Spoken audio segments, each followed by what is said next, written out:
Hey, thank you everybody for joining us today for our symposium on how predictions help shape auditory perception. My name is Juanita Todd and I'm joining you from Newcastle in Australia. And I'm joining you from the lands of the Pambalong clan of the Awabakal peoples. They're the traditional owners of this land, and I pay my respects to their elders past, present and future. In my opening slide today, you'll notice that I've included the picture from the conference website about that features the beautiful Chengdu. And I do this to acknowledge what we're missing this year, that under different circumstances, I certainly would personally have very much enjoyed being able to see these wonderful things in your city and enjoy talking to you in person and getting to meet you. In doing this, I also acknowledge the reason why we're meeting in 2021 and not 2020. And this is, of course, from the tragic events that we have experienced globally since early last year, which is, of course, the reason that still in 21 we are not all together. So I just respectfully acknowledge all those lost through the tragic events, and I'm grateful that we can still meet virtually this year. So we're here today to talk about the topic of this symposium. And hearing and listening typically forms a vital part of our everyday lives, even prior to birth. And today, research has helped us understand and appreciate the very active role that the brain plays in shaping what actually translates into our auditory perception. In this symposium, we will hear from 5 speakers on different ways in which brain function shapes auditory perception through predictive processing. And that is the action of building models through learning information about sound over time. And so I'm going to introduce you first to our speakers. So our first speaker will be Brigitte Todt from the Research Centre for Natural Sciences in Hungary. And she will talk to us about auditory figure ground segregation and how it's affected by aging and age-related hearing loss. Then we're going to hear from Hannah Ringer from the Max Planck Institute for Human Cognitive Brain Sciences in Germany. And we're going to hear about within and between subject consistency of perceptual segmentation in periodic noise. The next speaker will be me, and again, I'm joining you from Australia, from the University of Newcastle. And I'm also going to talk about aging, and make a case in this particular type of perceptual inference that maybe we're looking at difference rather than deficit. Our next speaker will be David Perez Gonzalez from the University of Salamanca in Spain. And David's going to talk about predictive coding and neuronal mismatch in the auditory system, all the way from the subcortical structures to the cortex and beyond. And finally, we're going to hear from Jejuri Jaliwa, from also here in the University of Newcastle, and she's going to talk to us about top-down contextualized processing of stimulus or stimuli and how that modulates auditory mismatch response in the rat. So without any more from me, I'm going to pass over now the screen to Brigitte.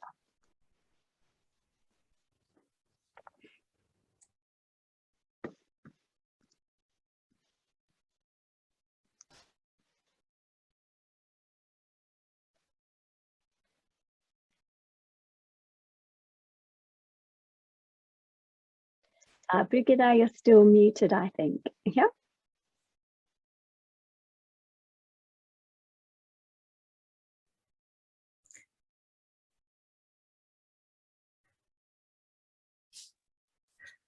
Welcome, everyone. Thank you very much for the invitation. I'm really glad to be here from Hungary, Budapest.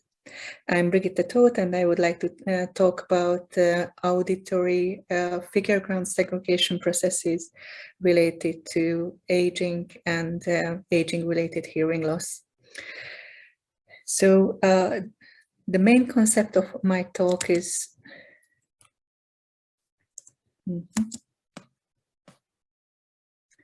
about listening in noisy environment. And for every listener to do this task, has to deal with first integrating a group of sounds that belongs to the same sound source. And then the second step, this sound source should be segregated and being separated from the rest of the acoustic scene. This type of listening in noisy environment is the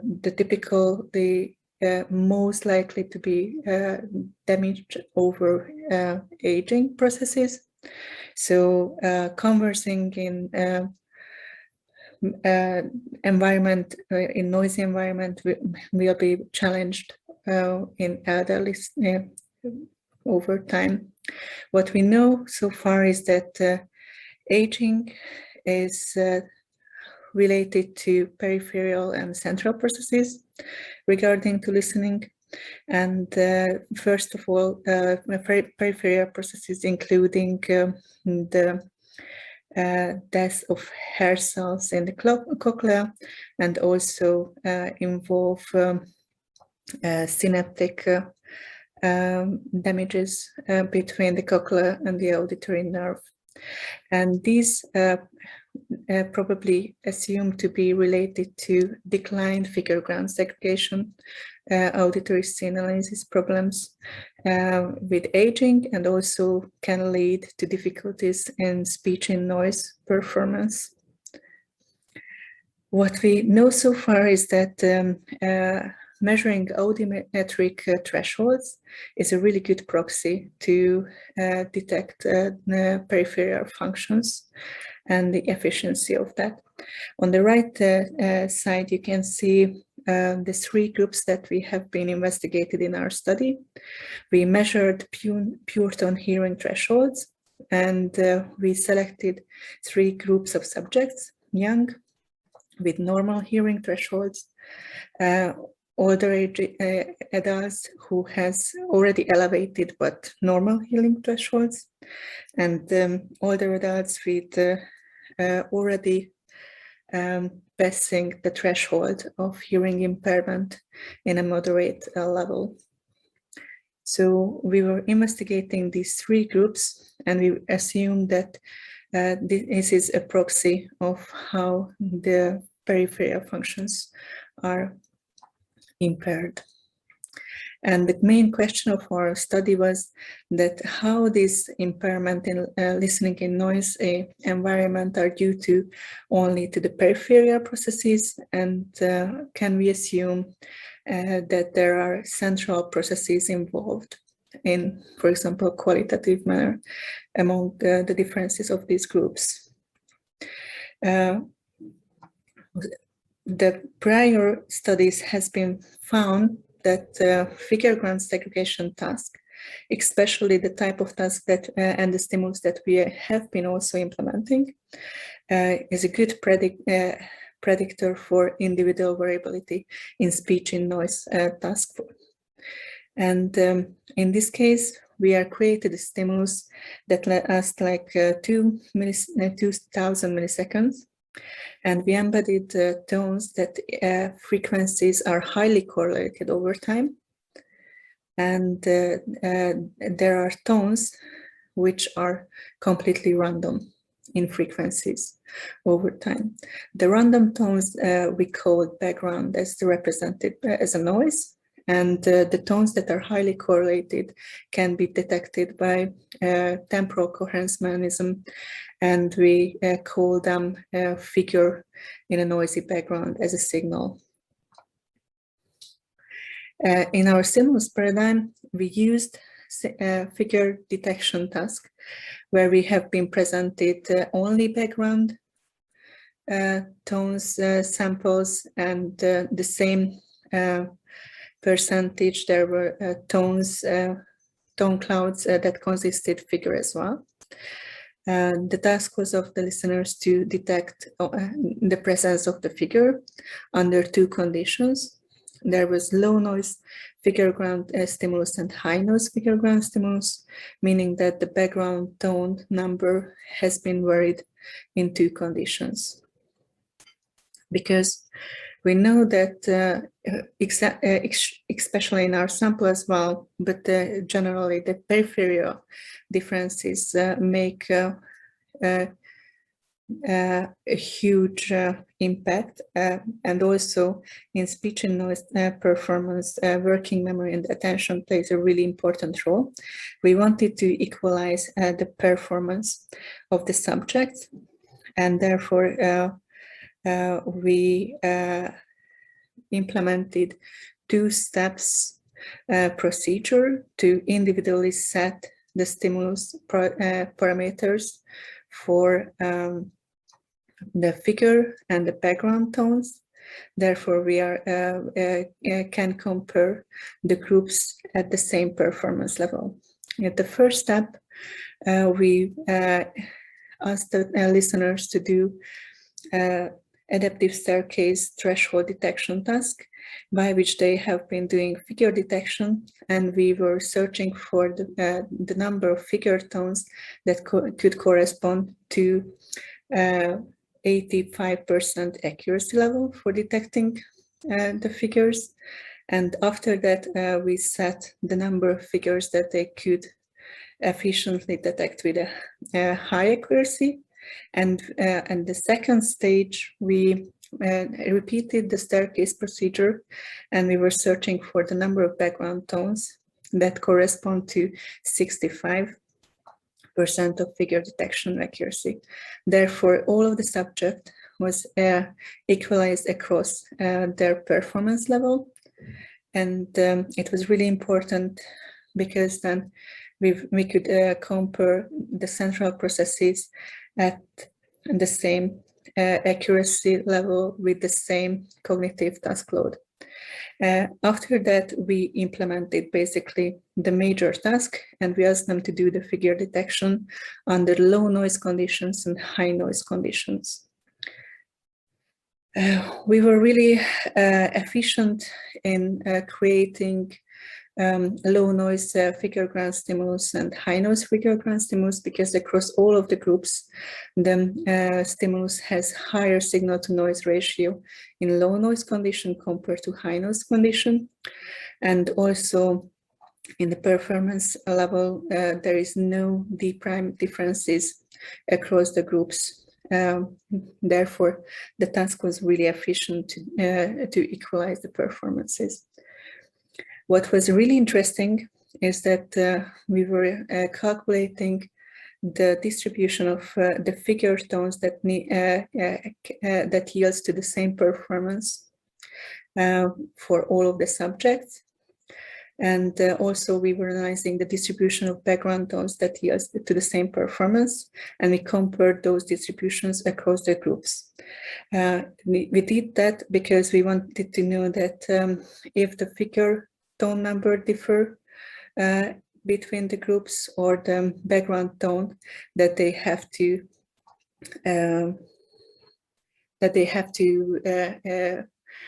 inhibit during the task. And we observed that there was no difference how many background tones or how many noise they can actually deal with across groups.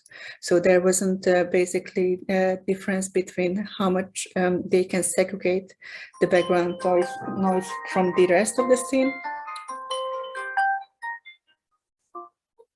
But what was really different between the groups is that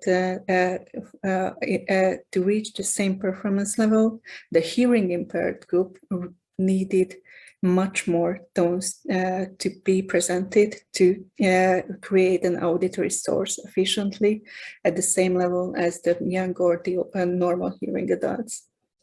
So what we can conclude from it, that hearing impairment have problems with only grouping and integrating the sound tone elements into a single source.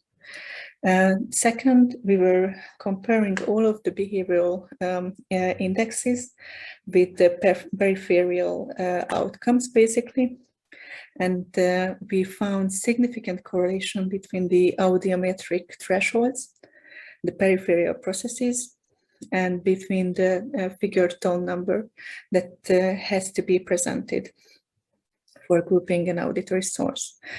From this, you can actually conclude that there is a continuous degradation of peripheral processes that relates also to the figure ground and grouping abilities of the subjects. And then we were looking at the central processes itself by measuring event-related potentials elicited by the figures and the background tones in two conditions, high and low noise condition. And we were found there is an early event-related component called object-related negativity that can be observed at the central leads. And it is elicited only for the figure tones, not for the background tones. And we found also that it has been followed by a posterior positivity response that has been delayed between 600 to 800 milliseconds after the stimulus presentation of the figure. And we found a third component which has been observed only in the frontal leads, and it has been the latest latency we have seen. And we compared these three components, amplitudes and latencies, across the groups. What we observed is that the object-related negativity, that is the first proxy of the temporal coherence mechanism, is significantly delayed in elderly groups, irrespective that they were hearing impaired or not. And we also found specific hearing impairment deficits, meaning that in high noise condition, the amplitude of object-related responses decreased, but it has been decreased only for the young and the normal hearing elderly, but we haven't seen this sensitivity in the hearing impairment group. So from this, we actually concluded the segregation of the competing sounds are the impaired process that can be linked to hearing impairment at the early time period of the auditory pathway processing. And the second component what we have been investigating is the P600 that relates mostly the decision-making processes and the perceptual outcome of the figure detection. And what we found is that it has been generally declined with age in amplitude. And this decline of age-related processes is basically specific only for the figure elicited responses, but we haven't seen that for the background. Also, general age deficit can be observed in the frontal negativity component, because as you can see, there is only a frontal negativity response at the young group, but we haven't seen these responses elicited in neither of the elderly groups. And we just assuming that probably this is can be related to figure boundary detection, an offset response. And this offset response is only evident in the young group, but not in the older groups. So just sum up my results and then get the conclusion.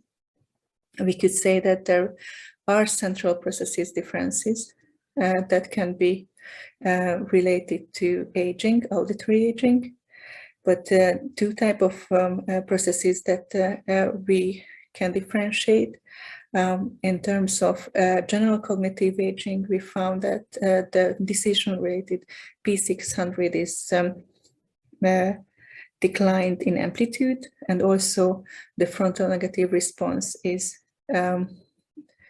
omitted in elderly group.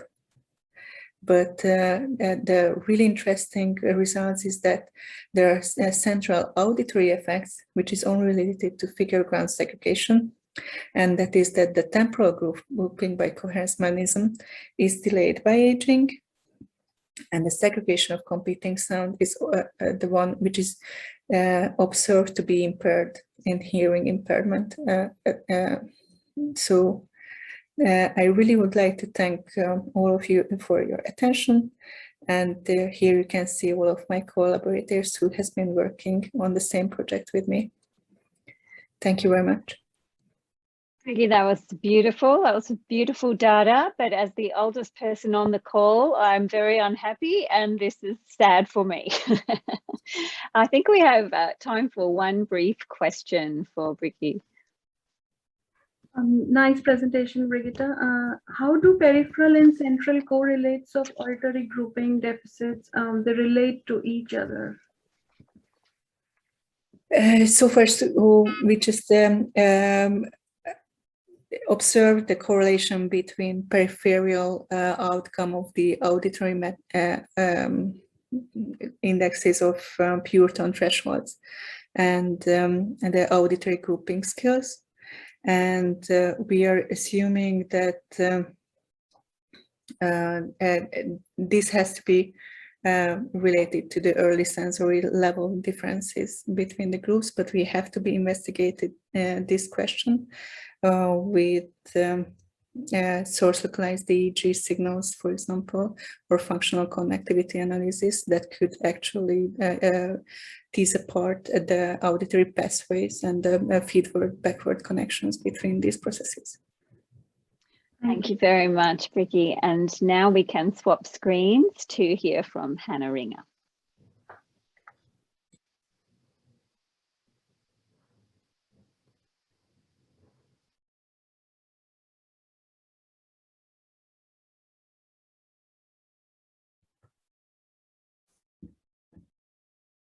All right. Can you now all hear and see my screen? Wonderful. All right, I'm Hannah Ringer. I'm joining today from Leipzig, Germany, and it's my great pleasure to present the project that I was working on with Erich Schröger and Sabine Grimm at Leipzig University, which is entitled Within and Between Subject Consistency of Perceptual Segmentation in Periodic Noise. To begin with, I would like to give very briefly some background on what is known about periodicity perception in noise so far. So what is very well documented is that the human auditory system is remarkably sensitive to temporal regularities, even in the absence of clear-cut physical cues. And an example of such a stimulus without any clear-cut physical cues is noise, which is usually perceived just as a homogeneous sound texture that does not have any outstanding acoustic landmarks, such as salient changes in pitch or loudness, for example. But still, and this is what is periodic noise, if a certain segment of this noise is repeated periodically, listeners are very well able to tell that there is a regularity in the stimulus. This detection of a temporal regularity in the stimulus then facilitates perceptual processing, which includes the perceptual segmentation of a continuous stimulus into shorter chunks, as well as also the anticipation of, in that case, future recurrences of the repeating pattern. Previous research has suggested that in the case of periodic noise, the perceptual segmentation may rely on the formation of memories for subtle features in the noise that become salient through the periodically repeated exposure, but would not be salient if the segment was presented only once. And they argued that these features are temporally local and that they are idiosyncratic. That is, not every subject would sort of rely on the very same acoustic feature, which has important implications on how much variability of perceptual segmentation we assume to occur within and between individuals. And although this explanation has been used to argue or to explain previous findings at the group level, it has never been tested directly, which is exactly what our study set out to do. So we were asking how consistent perceptual segmentation of periodic noise is within and between listeners. And if we assume that listeners rely on subtle temporally local and especially idiosyncratic features, we would expect that there is a high temporal consistency within one listener across presentations of the very same noise sequence, because they would always rely on the very same feature, but there would be a low temporal consistency between listeners who all rely on different acoustic features. In order to answer this question, we conducted a combined behavioral and EEG study. The first part was an EEG experiment in which participants were presented with 5.5 second long noise sequences. And after the end of these sequences, they were always asked to indicate by a button press whether the sequence contained a rhythm or not. As measures, we looked into the performance in the active periodicity detection task. We looked at the periodicity-related, event-related potentials at the group level, which is basically in order to replicate what previous studies have already shown. And the novel aspect of our study was that we computed phase coherence separately within and between listeners.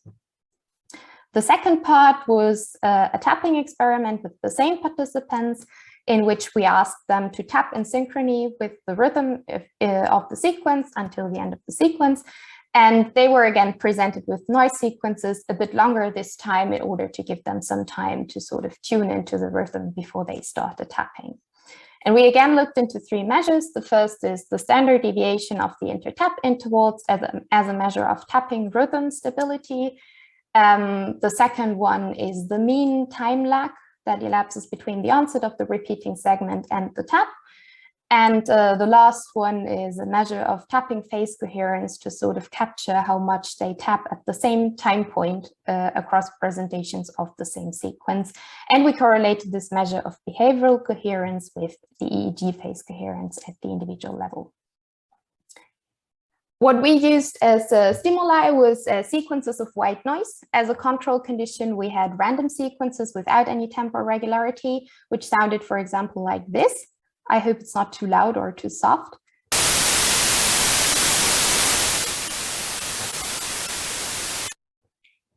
I'm afraid it was quite loud, I'm sorry. And in addition to that, we had two types of periodic sequences. So the first ones were fully periodic sequences that involved the repetition of a 500 millisecond segment in a back-to-back fashion, so without any gap between the repetitions, which sounded, for example, like this.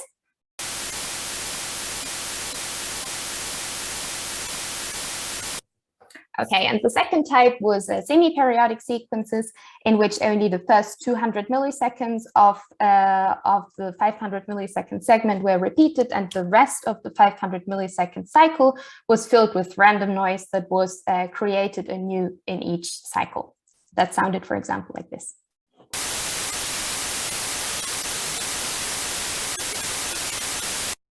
And these types of periodic sequences were created based on 4 specific 500 millisecond noise patterns, because previous studies had shown that there may also be differences between different randomly generated specific noise patterns. So together, these two types of periodic sequences, fully periodic and semi-periodic sequences, differed with regard to the duration of the repeating segment and the fine structure of the sequence, which together allowed for more variability of perceptual segmentation in the fully periodic condition, because the repeating segment is longer and the potential feature that listeners may rely on may be distributed over a longer period of time. And also, other than in the semi-periodic condition, we don't have this clear onset at which something that has been heard before begins following something that was unknown. So what we found is that listeners were indeed very good at detecting periodicity. So this is sensitivity index D prime. And for all of the 4 noise patterns in the fully periodic condition, the performance was near perfect. While it was reduced except for this one pattern in the semi-periodic condition. When looking at the EEG responses to the whole sequences, 0 marks here the onset of the regularity. We also see differences between the two conditions emerging from around 500 milliseconds after the onset of the regularity. So together we can say that the fully periodic sequences were detected more readily at the behavioral level, and they also elicited larger sustained response than semi-periodic sequences, although I must say this does not look as sustained in the EEG data as it did in previous studies that used MEG. What we next looked at was periodicity-related, event-related potentials relative to the onset of the repeating segment, so over the course of the 500 millisecond cycle. And we see that while in our control condition there is no significant ERP modulation, there is a significant modulation by the regularity in both periodic conditions. So relative to the repeating segment onset in the semi-periodic condition, we see this very prominent frontal-central negativity that is preceded by a weaker early frontal positivity. And in the fully periodic condition, we do not see this early positivity, and we see a somewhat earlier and weaker negativity. So this was now the average across the 4 noise patterns. When looking at them individually, we see hardly any difference between them in the semi-periodic condition, but we see that there are quite strong differences between the 4 specific noise patterns in the fully periodic condition. So the effect seems to be actually driven by these 2 patterns. I think it's pattern 1 and 3, which do elicit a very clear negativity, while there is not that much of a modulation for the remaining 2 patterns. So it seems that on average, the patterns really differ, and only some of them induce some consistency within and between subjects that leads to these group level ERPs, while other patterns may actually not. But still, this does not yet allow to conclude whether the variability mainly happens at the within or between subject level, because these group level ERPs involve averaging at both levels. So as a next step, we first computed intertrial phase coherence purely within subjects. And what we see, I will mainly focus on this plot now, is that there is a peak at 2 Hertz in intertrial phase coherence. In the semi-periodic condition, 2 Hertz is the frequency of our stimulation.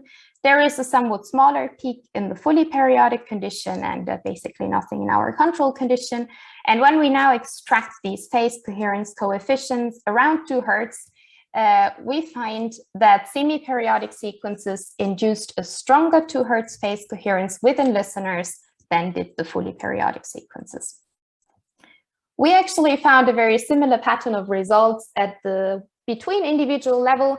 We again see this very clear peak at 2 Hertz in the semi-periodic condition, but only a very tiny peak in the fully periodic condition.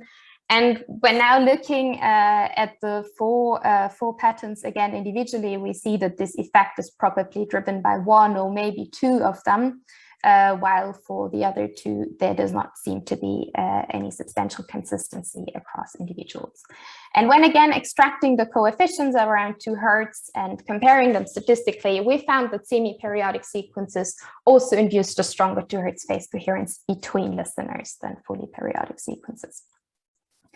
So taken together, our data seem to suggest that fully periodic sequences induced a stronger perceptive periodicity, which is possibly associated with better predictability of the upcoming pattern recurrences. This was seen in an increased sensitivity in active periodicity detection, as well as in the large amplitude of the sustained response.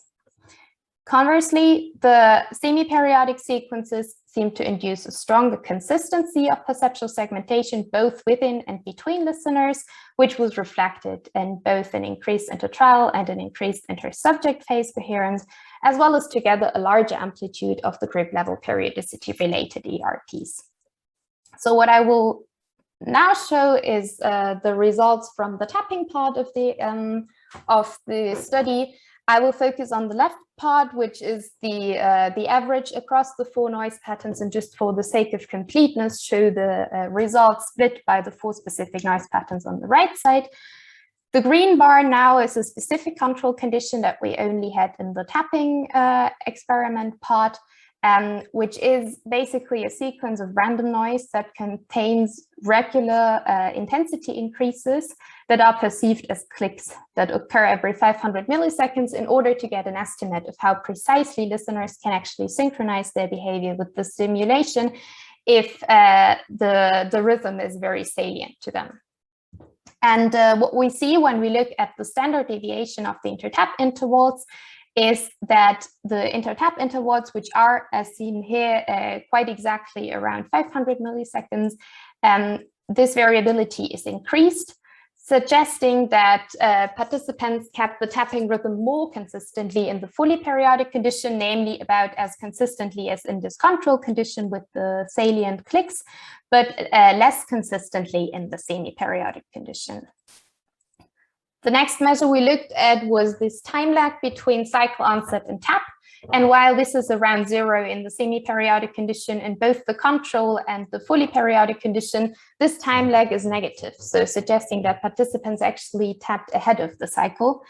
And this negative asynchrony is actually a finding that has been often reported in the literature on sensory-motor synchronization, suggesting that listeners anticipate the upcoming auditory events, or in that case, noise pattern repetitions, and this leads to them being actually a bit early in their behavior. The last measure we looked at was the tapping phase coherence within subjects, like indicating how much listeners really tapped at the same time point within the repeating segment across trials. And while this was really high, like about 0.9 for the control condition, it was reduced in both periodic conditions, but the statistical analysis did not reveal any difference in phase coherence at the behavioral level across trials between the fully periodic and the semi-periodic condition.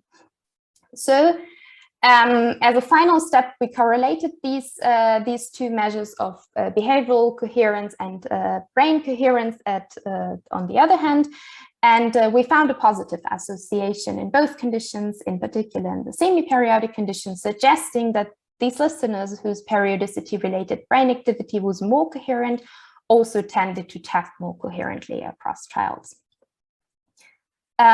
So taken together, these behavioral tapping data supported our conclusions from earlier.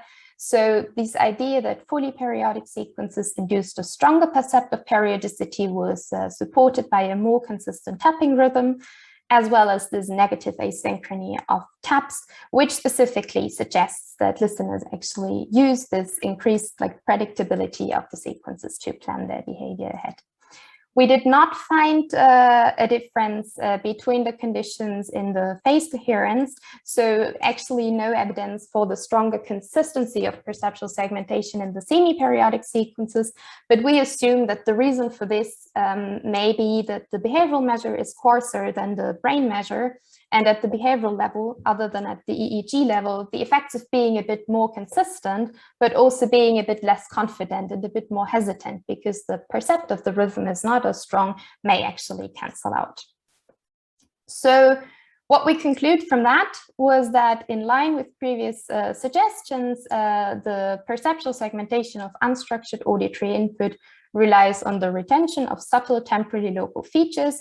These features become salient through repeated exposure, and they then guide the tapping behavior and synchronize EEG activity.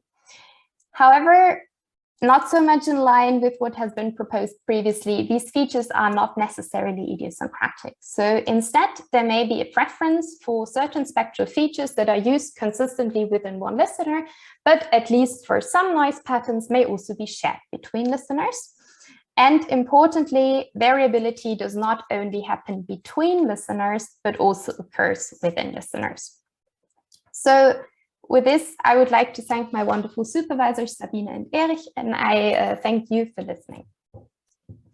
Thank you so much, Hannah. I have many questions, but I'll save them for our Q&A session. But perhaps if there's a quick question, we could take that while I set up for my talk.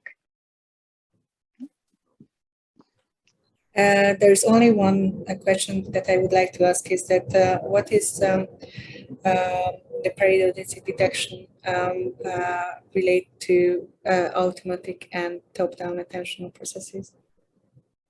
Okay, so I'm afraid I cannot answer or give a very clear answer based on my data because the participants always had a task that really motivated them to actually focus on the periodicity. But from the literature, there is evidence that this periodicity detection actually happens automatically because there are studies that have shown that these characteristic cyclic EEG responses or sustained responses also in the absence of attention while listeners had a distractor task or even learning for specific noise patterns during sleep. But I would still guess that in the current data, it is a bit of both, because in particular in the tapping experiment, they were strongly encouraged to focus and to actually anticipate how the sequence will continue. Thank you very much, Hannah. So next, if we get this right, should be me. Okay. And can you see my slides and hear me well? Yes, okay. So yes, my name's Juanita Todd. I'm joining you from the University of Newcastle, and I'm going to talk to you about some data that we've collected in an older sample of adults, where we're looking at an effective perceptual inference that we think maybe is a difference rather than a deficit. So when we record auditory event-related potentials under passive listening conditions, as we do here, it provides a powerful tool with which we can study how predictions shape our perception. And using carefully structured sequences, we can test many hypotheses about how predictions are formed and when they're updated. And today I'm going to report on results from a program of work in which we actually use the same sort of structure of sound sequences in all of the different groups that you can see here to study these predictive processes. But in this talk, I'm going to present the data just on how predictive processes might change as we age. So in these studies, we've used sound sequences to study perceptual inference, and you can see here an image of an auditory evoked potential or event-related potential. And you can see there are many components of that auditory event-related potential that we can examine. But in this particular talk, I'm going to focus on the mismatch negativity or MMN component to look at the perceptual inference process. There are a number of assumptions that we make in this type of research. And when we present sounds in a sequence and those sounds match a regular pattern, there's a smaller or less negative response, such as this broken black line here in my image, from sounds that match this actual repeating pattern, and their features are matching the regularity. But when a sound occurs that actually differs in some way or breaks that regularity, we get a larger response, such as the black solid line in this image, that peaks typically within 200 milliseconds of that point of change or that point of deviation. And by comparing the two and creating a subtraction waveform, such as the one in grey in this image, we can look at this mismatch negativity or MMN component. The amplitude of mismatch negativity is considered to be precision weighted in the sense that it is typically larger in amplitude or more negative when the evidence that the predictions are based on is very strong and reliable. And that sort of precision estimation is something that happens over time. And we're particularly interested in how these models are built, the precision is accumulated, and how they're updated. To examine these sorts of processes, we've conducted a number of studies using very simple sound sequences that just have two physically different sounds. And these sounds alternate probabilities as a regular repeating event and a rare deviation. So at any given time in these sequences, there's one sound that is a common repeating event, and the other sound is comparatively rare and will break that pattern and will elicit mismatch negativity. But after a period of time, the sound that was rare will start repeating and become the new regularity, and the sound, that was common will start to be the sound that breaks that regularity and elicits mismatch negativity. And this is depicted in this image by the two different coloured blocks, the white and the grey.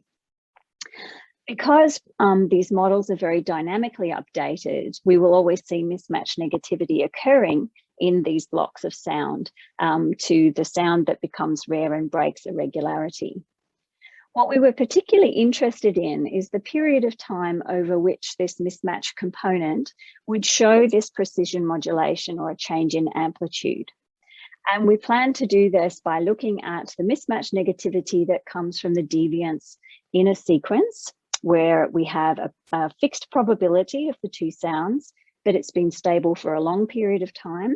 And then we wanted to compare that to the same probability relationship, but in shorter periods of time, to look at this effect of stability. And we expected to see larger mismatch responses for longer periods of stability. And I guess at the time we started, we didn't know that that would necessarily happen, because it was certainly very much discussed that mismatch negativity was dependent on auditory sensory memory, which of course has about a 30-second time span. And these periods are much longer, in the range of minutes.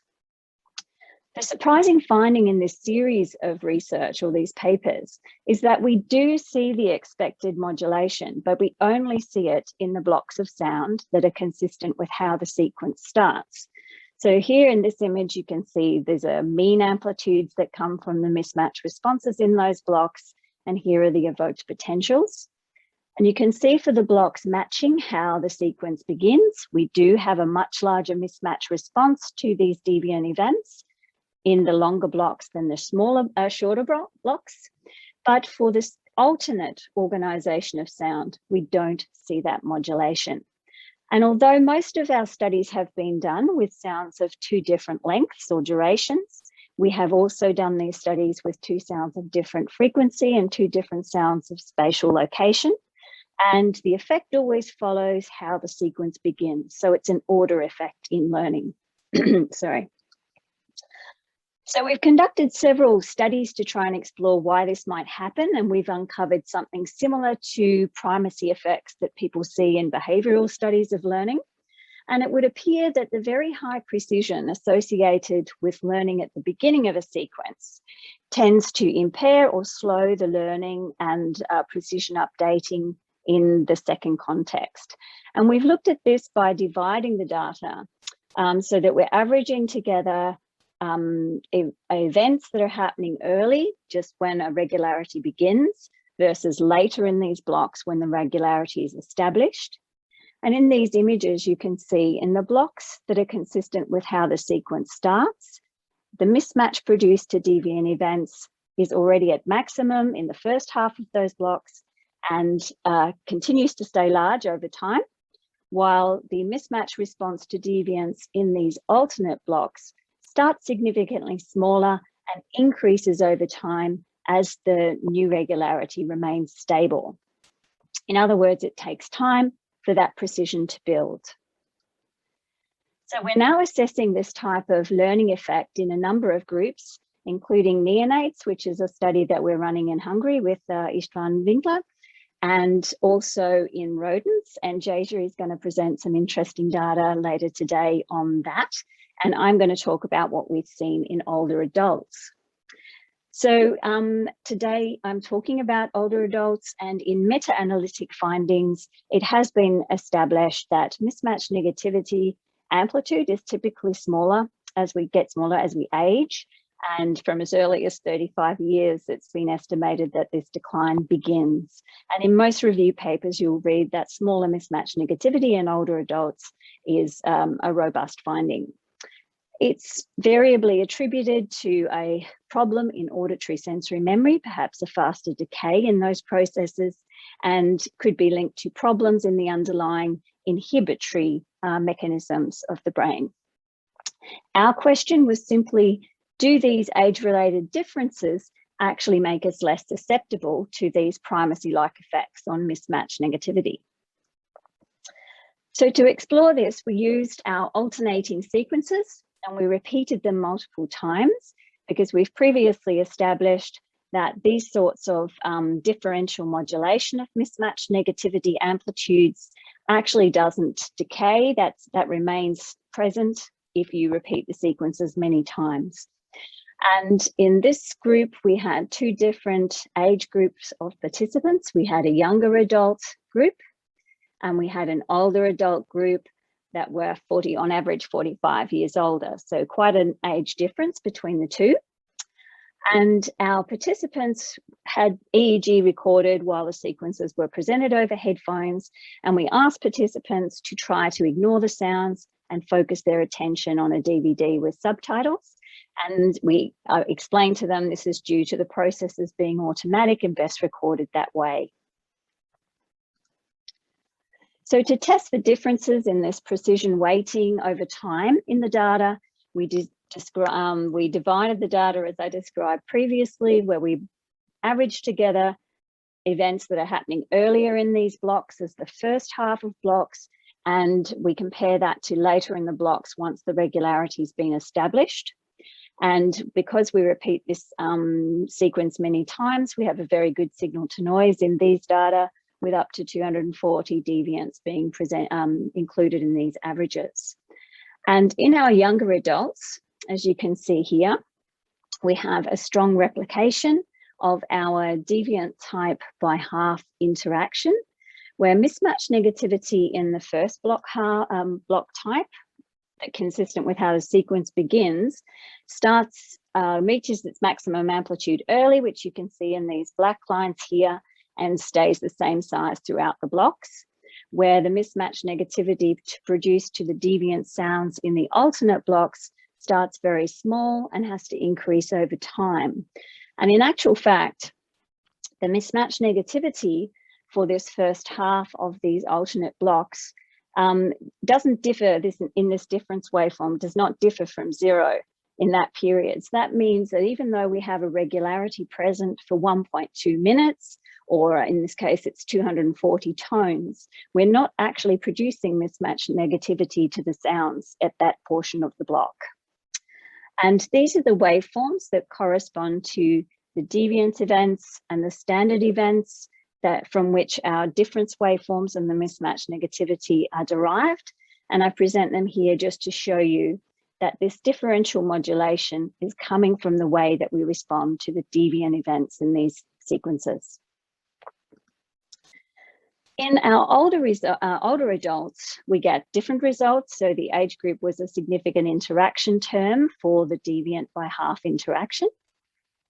And you can see here that mismatch negativity amplitudes start smaller in both block types and build up significantly over time. So they're bigger in the second half than the first half, regardless of which block we're looking at. So statistically, it doesn't support this same differential learning rates in the two blocks that we see in the younger adults. And similarly, in the deviant and standard waveforms, you can see that those modulation patterns are coming from the response to the deviant events. So these data provide a pretty simple answer to our question, which is yes, we do have a reduced susceptibility to these primacy-like learning effects as we get older. However, as I said, I entitled the task, the talk, a case of misattribution, and suggest that what we're seeing is more like a difference rather than a deficit in perceptual inference. And there's a few reasons we're suggesting that. And the first is that in these data, the mismatch negativity amplitude in our older adults is not smaller than in our younger adult sample. And you can see that in these distribution plots here. And this is despite the older sample being well and truly above the age range where we would expect to see these differences. So this means they were equally able to differentiate the tone properties, they were equally able to differentiate the tone probabilities, and they were similarly modulating precision. What we've suggested, perhaps, is that the older group may be showing patterns that are consistent with processing information over shorter timeframes. And we base this on a few observations. Firstly, the reduced susceptibility to these primacy-like effects is consistent with updating models and processing statistics over a shorter timeframe, where precision is just models change and precision builds over time in both blocks. Secondly, although we saw equivalent differential sensitivity to the common and rare tones, and therefore the same mismatch negativity amplitude, the response to the repetitive sounds in the older and younger adult were very different, and you can see those here. So in our older adult sample, the response to repetitive sounds is far less suppressed than it is in the younger adults, which is perhaps consistent with there being enough difference in the two responses to the standard and the deviant to represent a very precise model, and therefore the same amplitude mismatch but there may be an upper bound to the period over which the model continues to be adjusted. And finally, we process the data in a different way as well to test this idea. So we averaged data that was derived from the first block that you would hear in a sequence versus the later block in the sequence to look at differences over this whole 9.6 minute period of these sequences. And what you're seeing in these plots here are the mean amplitudes for the groups for the two deviant types for each of the measures, the standard, the deviant, and the mismatch negativity. And what we observed was that for our younger group, all of these responses declined over that 9.6 minute period, where in our older group, none of them did. So they didn't show any of that longer term adjustment of response to the sounds. So in conclusion, our older adults are definitely less susceptible to primacy bias in their perceptual inferences. But I think we can conclude that smaller mismatch negativity as we age is perhaps a paradigm specific finding rather than a global truth of brain function. So we have to understand what's different in the learning environment that we create in our paradigms. I also think we have to think beyond auditory sensory memory then to perhaps understand why age-related changes occur, because we didn't see problems in discriminating the differences between the sounds or the traces, and we didn't see problems in the short-term probability difference extraction, but it could be attributed to a shorter-term frame of reference in time. And we consider this sort of interesting in terms of the proposed rostrocaudal gradient for temporal processing, which could indicate less involvement of the frontal cortex in processing auditory information over time. So with that, I offer you my thanks for listening, and definitely to my collaborators and the many students that have contributed to this work. Thank you. And I think I've almost used up every second of my time, have I not? Okay, so yes, so I think I can take a quick question, or we can move directly to David if you like. Yeah, so I would be interested in knowing why you you actually want to make this distinction between deficit and difference. Yeah, I think that's a good question, Hannah. Why in this case I would call it a difference is certainly at this point we've speculated about whether it's about a less frontal engagement in the sort of auditory network, but we have no evidence that that is the case. But in addition, even if we had that evidence, we wouldn't know if it was just that it's not engaged versus that it can't engage. So I don't think we have, in the presence of equivalent mismatch negativity in this sample, we don't have evidence of any deficient process. But thank you for your question. So I'm happy now to hand over to you, David. Thank you. Let me share my screen.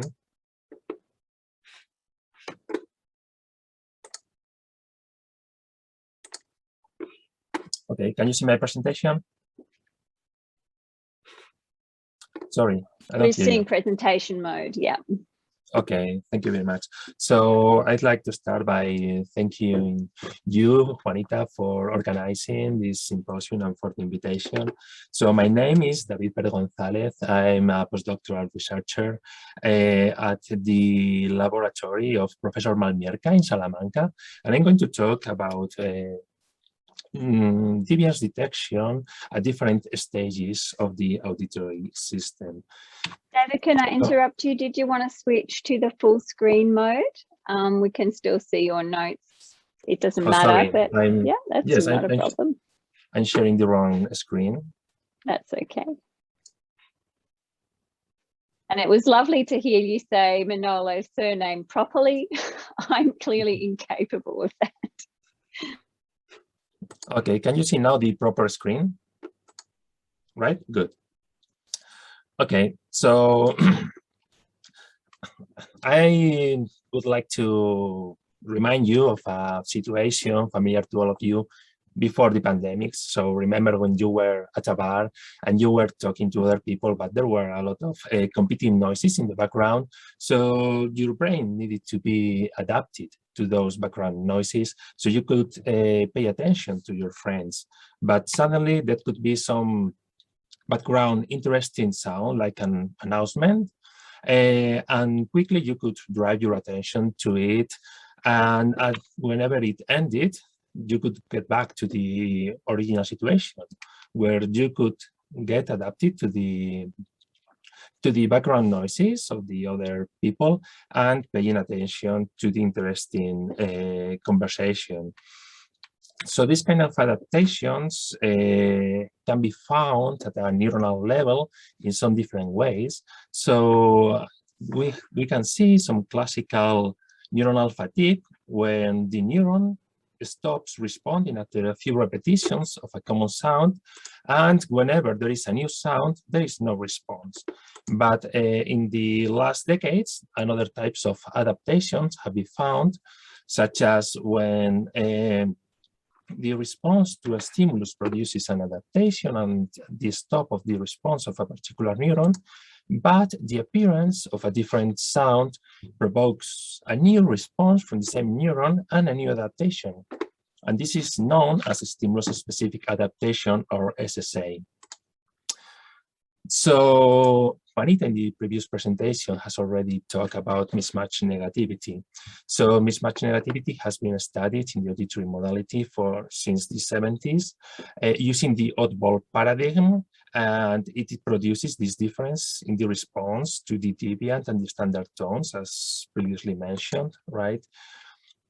And it has some relevance in auditory perception and in speech processing, and it has even been it is seen how it is reduced in some conditions such as schizophrenia. So the same oddball paradigms have been used to study the responses of individual neurons in animals, such as cats, and with recordings, the original recordings in the primary auditory cortex, that found neural responses very similar to these mismatch negativity seen in humans.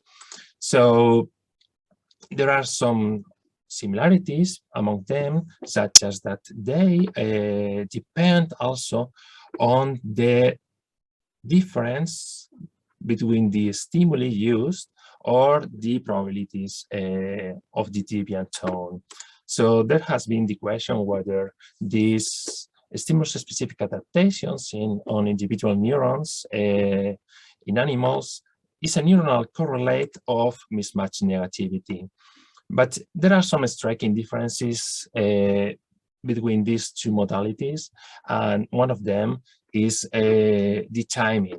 So MMN is quite later, happens within 100 and 200 milliseconds, but the peak of the responses in the primary auditory cortex tend to happen between 20 and 40 milliseconds. So that's a very, very large difference.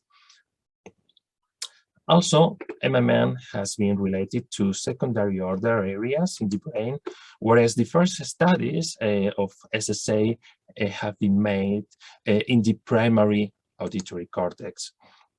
So we have been trying to, for the last years to study how this SSA emerges and whether it happens at different levels of the auditory pathway. So we started doing recordings in the inferior colliculus, which is the midbrain nucleus of the auditory pathway, and we saw how it happens in different subdivisions of the auditory nucleus. So we recorded over the time a large number of neurons and measured their SSA properties, and we found that SSA is very weak in the primary areas of the inferior colliculus, the central nucleus, while it is larger in the secondary areas on the inferior colliculus. We did the same in the auditory thalamus, the medial geniculate body, and we found similar results. SSA is more prominent in the secondary areas, such as the dorsal and medial subdivisions, and it is weaker in the primary areas, the ventral subdivision here. Then we moved to the auditory cortex, and we wanted to test not only the primary auditory cortex, but the other fields of the auditory cortex, right? So it is known that there are some fields considered primary and some fields here in purple considered as secondary. So to find these fields in the auditory cortex is somehow difficult in rodents because there are no landmarks. All you see is this kind of picture. So we started sampling many different points in the area where the auditory cortex is located and measuring the adaptation properties of these areas. So we could record different adaptation properties, right? So some of them have very little stimulus-specific adaptation, like these ones here, but other ones show a large stimulus-specific adaptation with very large response to the deviants and very, very low response to the standards. So using the characteristic frequency of these neurons, we could make maps of how it is distributed, the best frequency of response, and using these gradients, we could parcellate these different fields, and we could determine to which field each of these neurons corresponds. And we found that there are some difference between the primary and secondary fields of the auditory cortex as well. So most of these neurons with low SSA are located in the primary fields, while the neurons with the large SSA are located in the secondary fields. So here is a summary of many neurons recorded from many animals in the different fields of the auditory cortex. Here we can see how, on average, SSA is larger on the secondary fields, the suprarenal auditory field and the posterior auditory field. And if we use this map based on the frequencies, and we put on top the distribution of the stimulus-specific adaptation, we can see how these red regions here and here correspond largely to these secondary areas, which express a larger amount of SSA. So it is not the amount of SSA, but we can look at the temporal course of SSA on each of these areas. So I'm showing here the average response to standard tones on each of these auditory cortex fields. And the response to the deviance is larger than the response to the standards in most of them, but there are differences in the timing. So we use 4 different time windows to analyze these differences in the responses, and we found that in these secondary fields, we found a large SSA response at late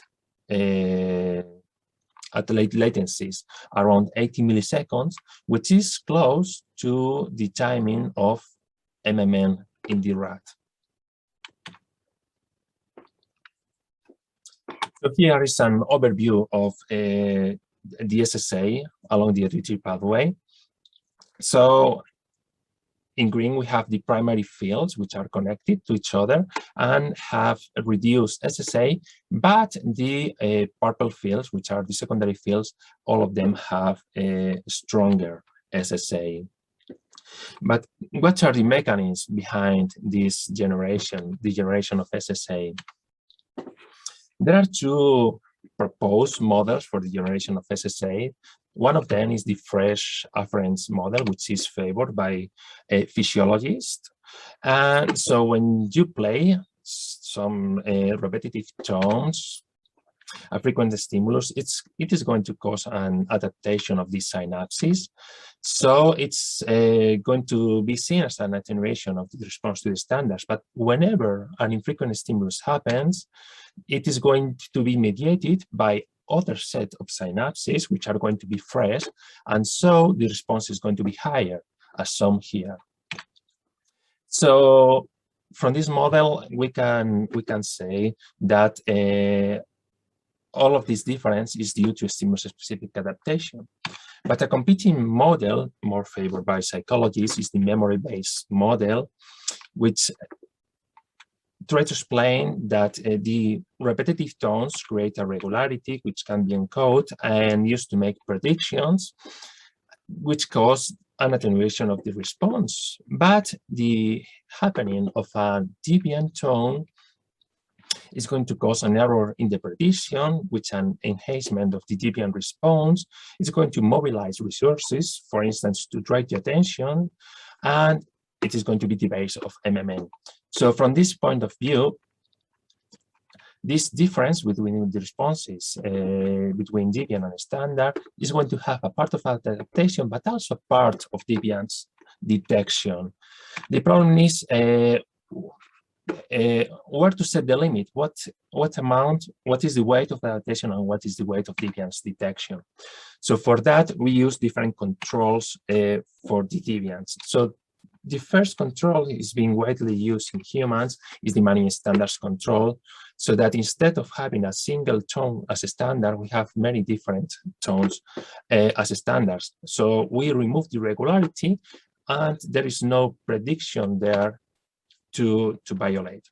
So we can use this control in yellow here to separate the adaptation part and the deviance detection part of the response. Another control that we can use is the cascade control. In this case, the tones of the sequence increase or decrease progressively.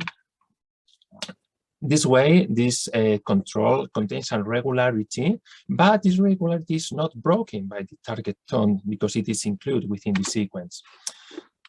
We can use this control the same way to determine the relative weight of adaptation and deviance detection.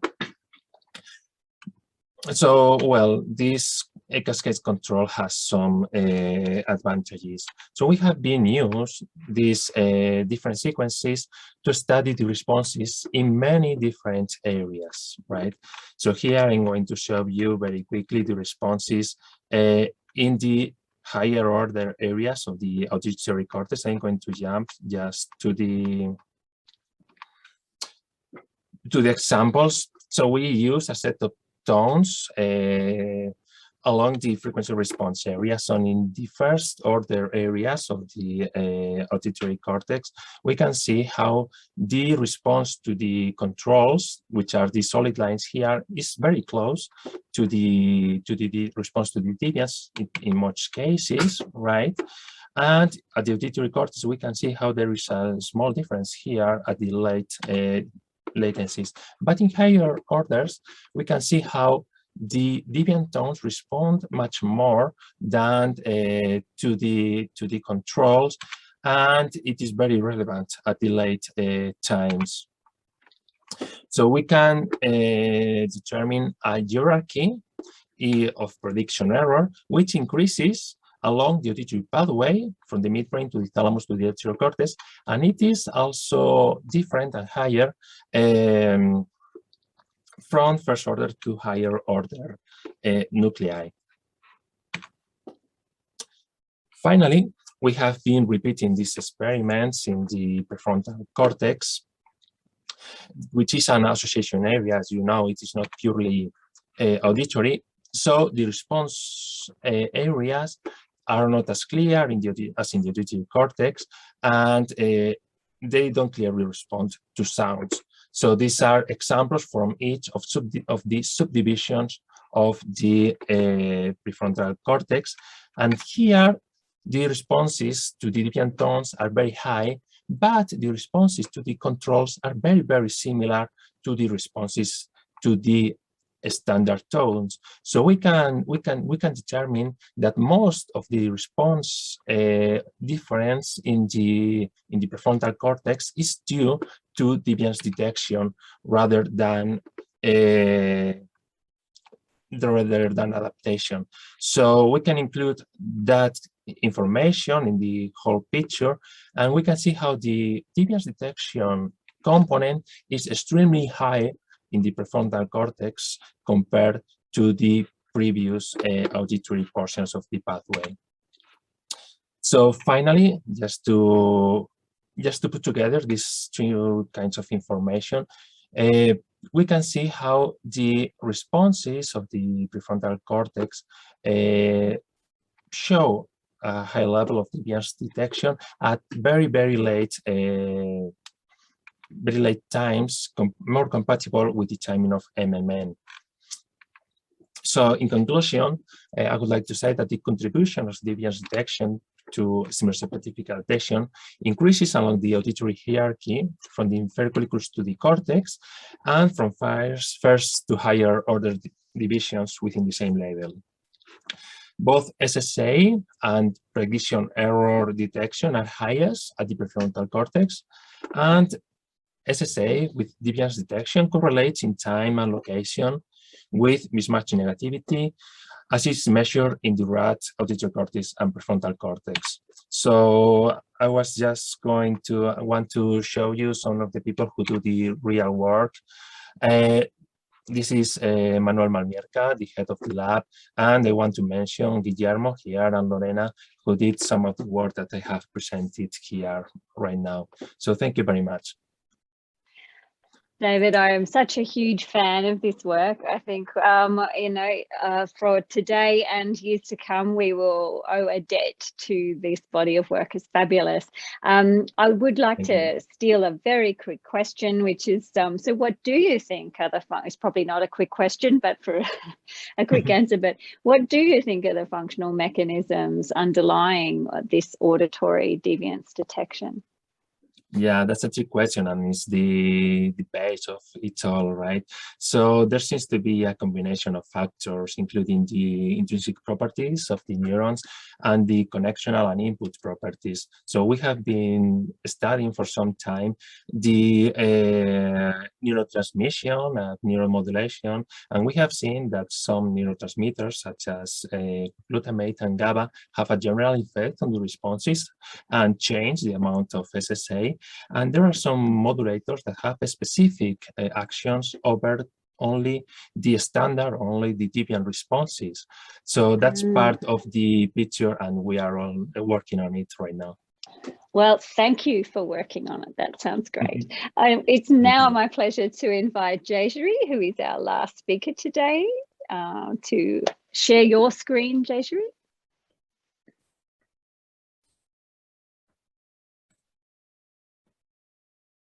Thank you, Anita. I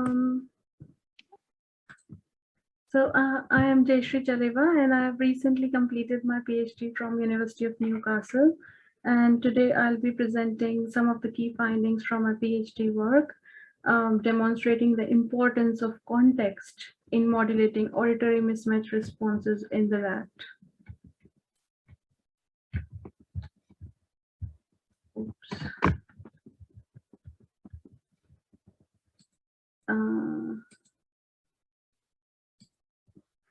I'm sorry about that. The brain constructs predictions in a dynamic and context-sensitive manner, and we have heard from Vanita and David about which stimulus should come next, and based on that information gathered in the recent past.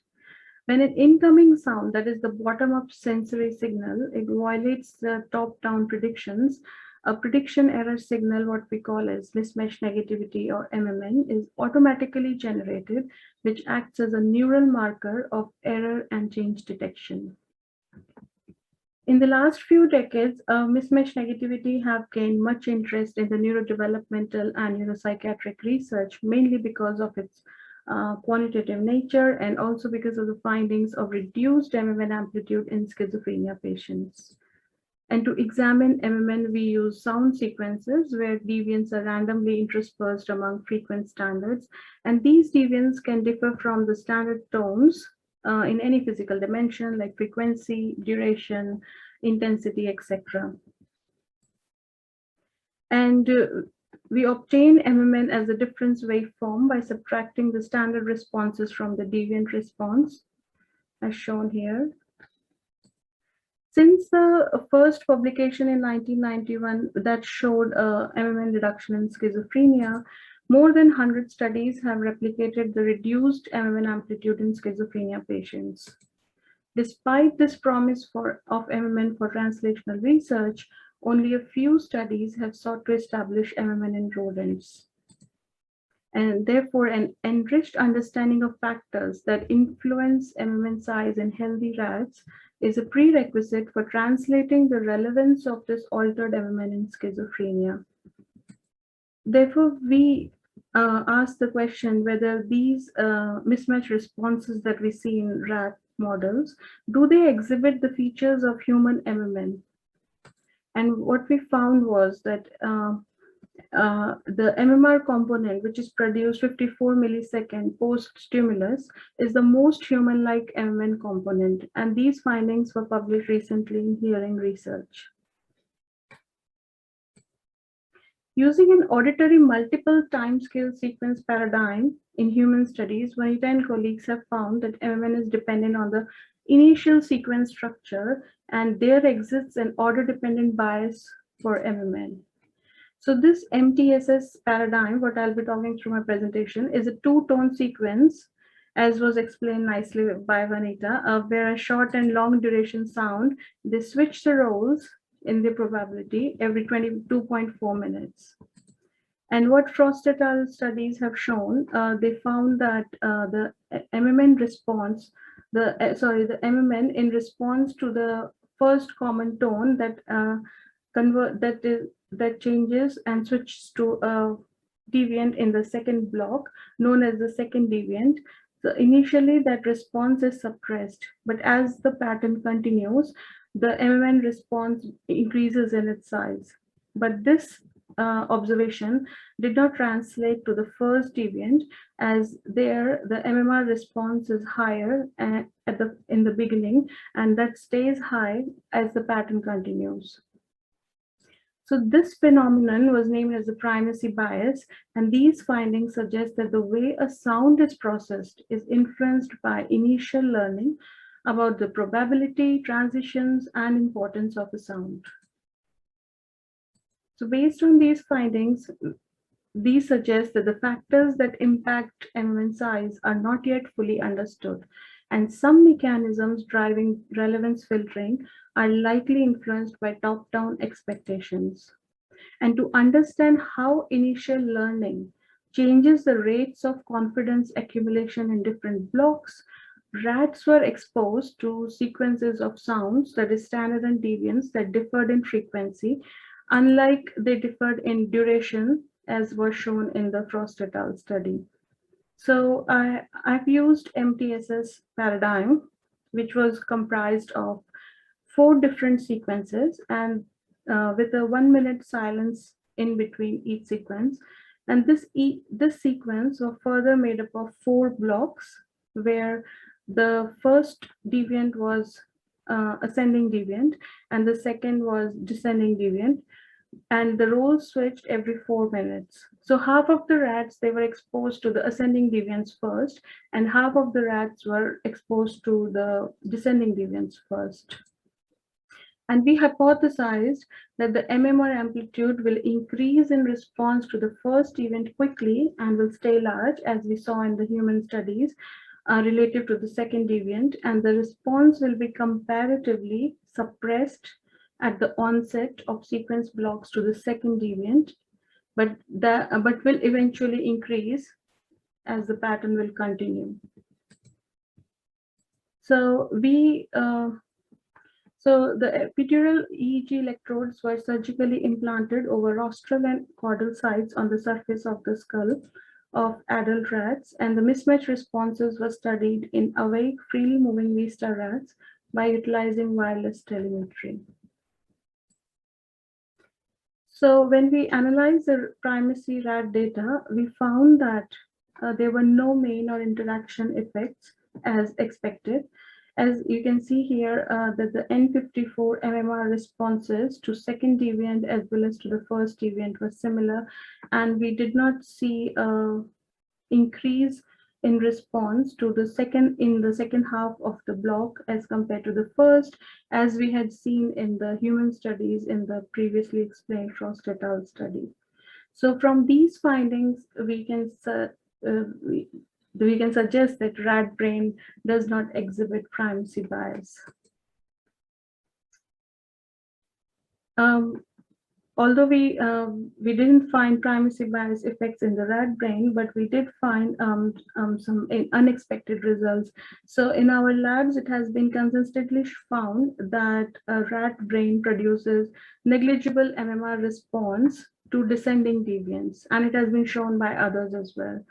But when we use this multiple time scale sequence paradigm, we found no frequency effect.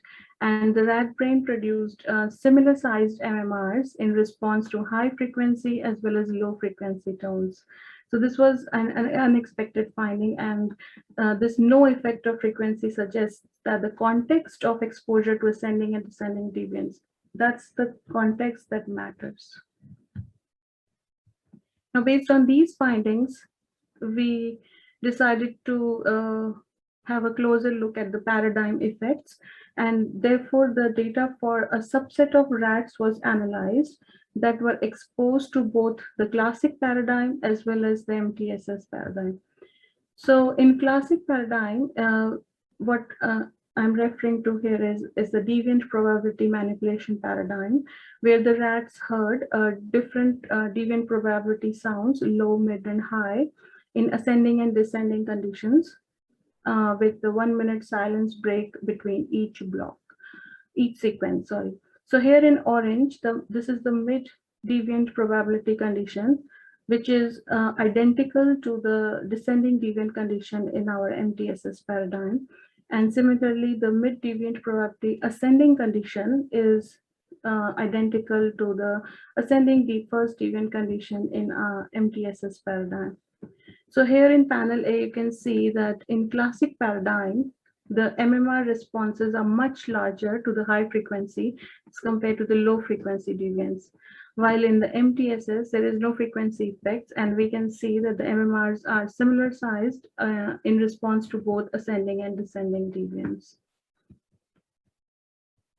Further, we explored the frequency by paradigm interaction effects, and we found that this effect was influenced by stimulus.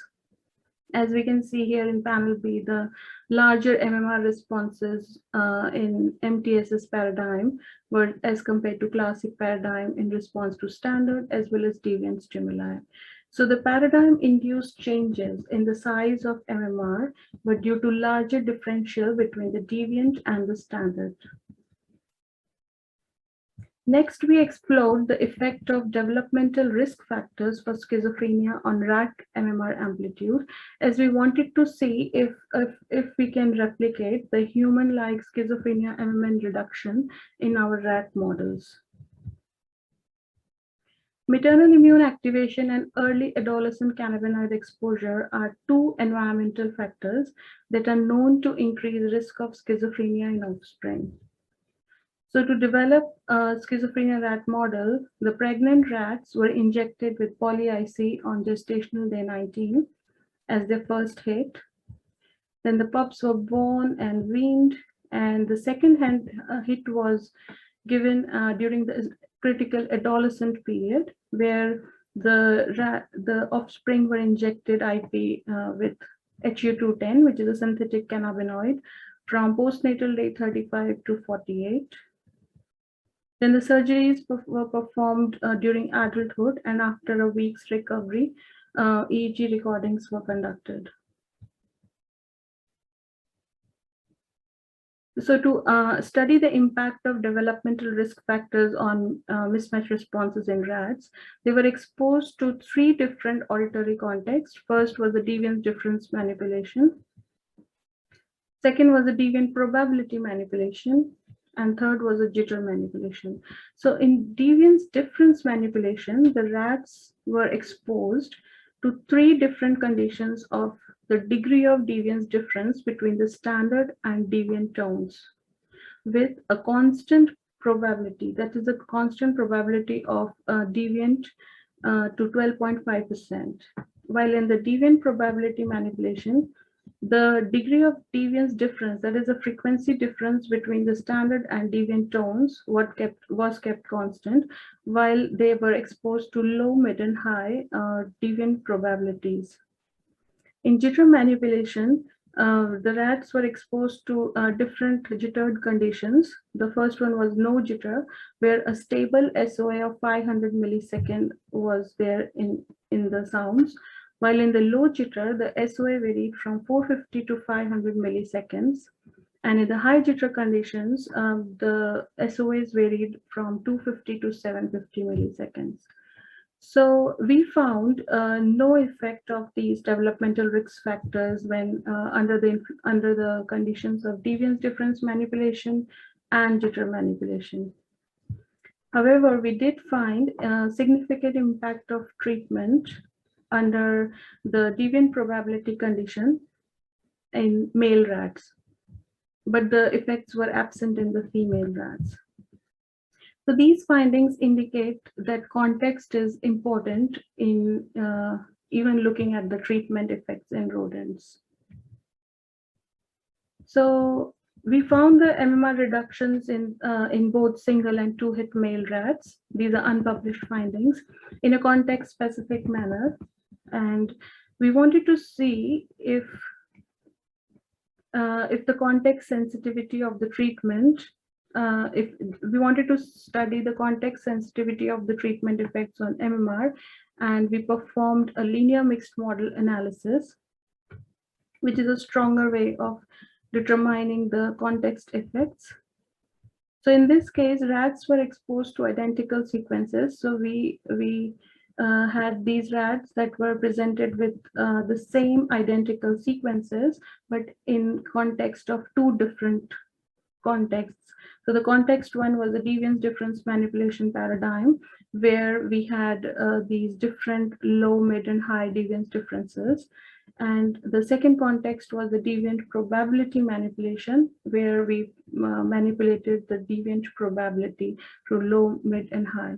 So in these two, this highlighted in blue are the sequences that are identical in both the contexts. So this is the high deviance difference condition, which is identical to the mid ascending condition, with both have the 12.5% deviant probability. Similarly here, so we wanted to look at the context specificity presenting the same identical sequences in 2 different contexts. And what we found was that the treatment effects were highly significant in both the single exposed rats and the dual exposed rats as compared to the controls, but only under the context 2. And not in the context 1. And these effects were absent in the females.